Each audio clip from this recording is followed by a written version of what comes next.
I will start you like this. Attention. Roll call. He's been told what to do, slight hand in the air. Get ready, please. And crossel. It's just quite nice. You can see the water's quite flat to the end of the island, and then you can just see the roughness picking up a little bit, can't you? Attention. We'll be testing for these crews today. Go.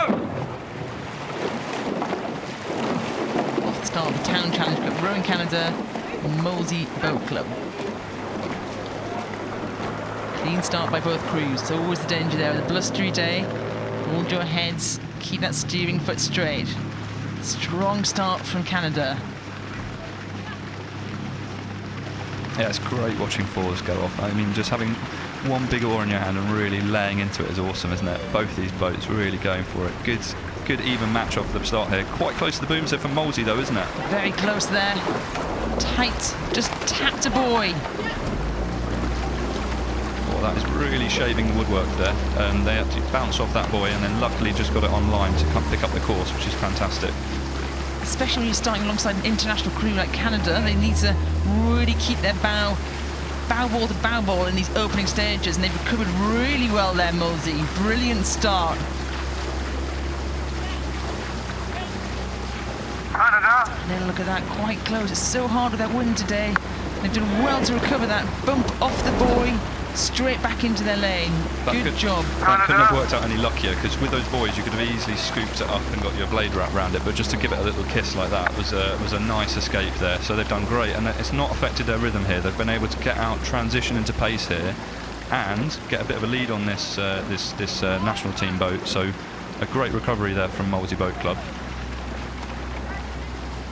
Lovely start. They've just zipped out to about a length. So what I mean by length is they're just breaking clear their stern to their bow. And we must say here they've got a bit of a superstar in the stroke seat. Ella Cossell from New Zealand was in their national team until very recently, so she's bringing that experience, she's bringing that training that I'm sure she's been doing in the team. And we also have a plethora of internationals behind her, so this crew isn't messing about, is it, Adam? Yeah, the Molesey Boat Club crew, representing one of our sort of, UK-based big clubs. But yeah, there's a bit of international pedigree in there with a Dutch under-23 champion, a GB under-23, and then a New Zealander as well. So it's a bit of an international feel to that boat up against this Canadian boat. As we look at the Canadian boat there, part of the Canadian under-23 team we're going to see this year. Strong women's sweep row in Canada. Current Olympic champions in the women's eight, so they'll be heading to Paris in a few weeks' time. But slight steering issues there from both crews. That's quite a big correction there, isn't it? I hope they're able to soften it off, because at the moment that's quite an aggressive line in towards the booms there again. So we're just watching that Canadian boat on the right-hand side of the screen, but it looks like they've managed to just correct that. Oh, that was tight for a second. They looked like they were heading straight for those booms, and luckily their experience of being international racers meant they can steer very well, and they've moved back onto course. As we're looking at that strong Molesey crew, nice rhythm. What are you thinking here, Adam? Yeah, that was looking pretty peachy, wasn't it? That was a really nice, smooth rhythm there. They're not having the same kind of steering challenges as the other boat was there, and they look very comfortable there. And actually, it's unfortunate because the Molesey Boat Club crew would have been able to really capitalise on all that correcting going on there. I mean, the Canadian boat was on course for being in the Redgrave bar there, wasn't it? But they saved that. Yeah, they did save it. Come on, guys, stay in the race. And they have stayed in this race, and they're not letting Molesey go. Look at this. They're only a length behind. That's not a totally comfortable position to be. The Canadians, can they claw this back through the middle? Yeah, this is almost like the worst distance, isn't it? Because you're kind of almost feeling a little bit more confident that you're ahead and you can see your opponent, but you really know that they're actually still well within striking distance here. And yeah, they could mount quite a good attack here, and the winner of this race will go on to race the Rowing Canada A boat. So yeah, there's going to be there's all to play for here. They want to create a Canadian showdown. They've got half the course to do it, as Molesey are eking out that lead. Their rhythm, their synchronisation, their calmness through the middle of this race is paying off for them. As we see the crew on the top of your screen is that Molesey crew in the lead. The bottom of your screen is the crew from Canada. Yeah, and it looks like the Molesey Boat Club crew just looks like it's just upped its rating a little bit, and I think it's quite nice, this shot. You can just see it's just edging out the distance between the two boats, isn't it? So they've obviously just started to go a little bit earlier as they're coming up towards Remnant Club, that kind of area of the course. Both crews have had slight steering problems through the start of this race. The wind playing a slight part in that, but we're an outdoor sport. These crews are used to coming out and taking on different conditions, Adam. Totally. I mean, you've got to embrace it, haven't you? Like, we had the wind and rain, all sorts yesterday. Even as we're going over shot there, it's gone from being quite cloudy to quite sunny. There's so much variety in the weather today, but people will be lapping that up. And again, great experience on board. They've been rolling with that, adapting how they row, correcting the steering, all that kind of stuff. And yeah, this looks like Molesey are just stretching out to a slightly commanding lead here, aren't they? Yeah, maybe the pedigrees are shining through. That Molesey crew from just southwest of London.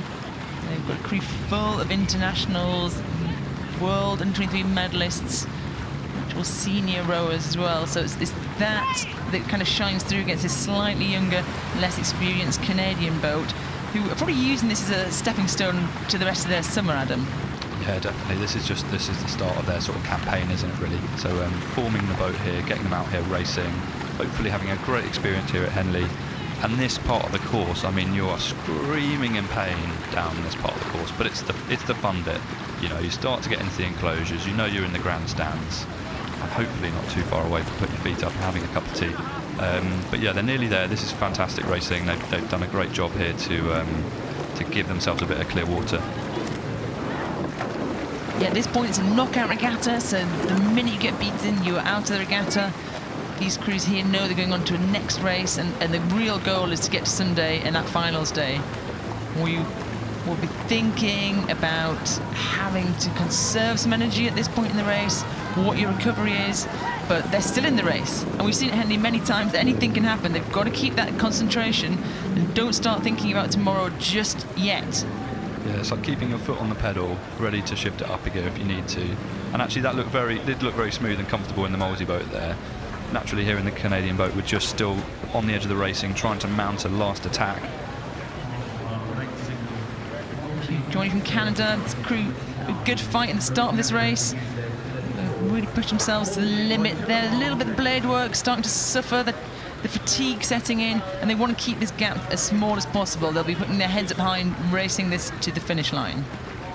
Yeah, and you can see the little tiny flags that are down the course, which the timing team will be taking notes of that to sort of take weather observations all the way down the course. But there's been a bit of variety there, and that last little teeny flag we saw on top of the oak posts, or the booms, was blowing around quite frantically. So there is a fair bit of wind as you're coming into this last part of the course. You can see the contrast there in rhythm and technique. The Molesey Boat Club look quite still, in control. A little bit more ragged looking from the Canadians, who of course pushing themselves to the limit, as are the crew in second. But as they come down past the stewards enclosure, out on the banks this morning in the sunshine, clapping on these crews. Canada just have to keep on their station, but the Molesey Boat Club are far enough ahead that they won't need to be warned as they can paddle across that finish line. And now they can start thinking about tomorrow.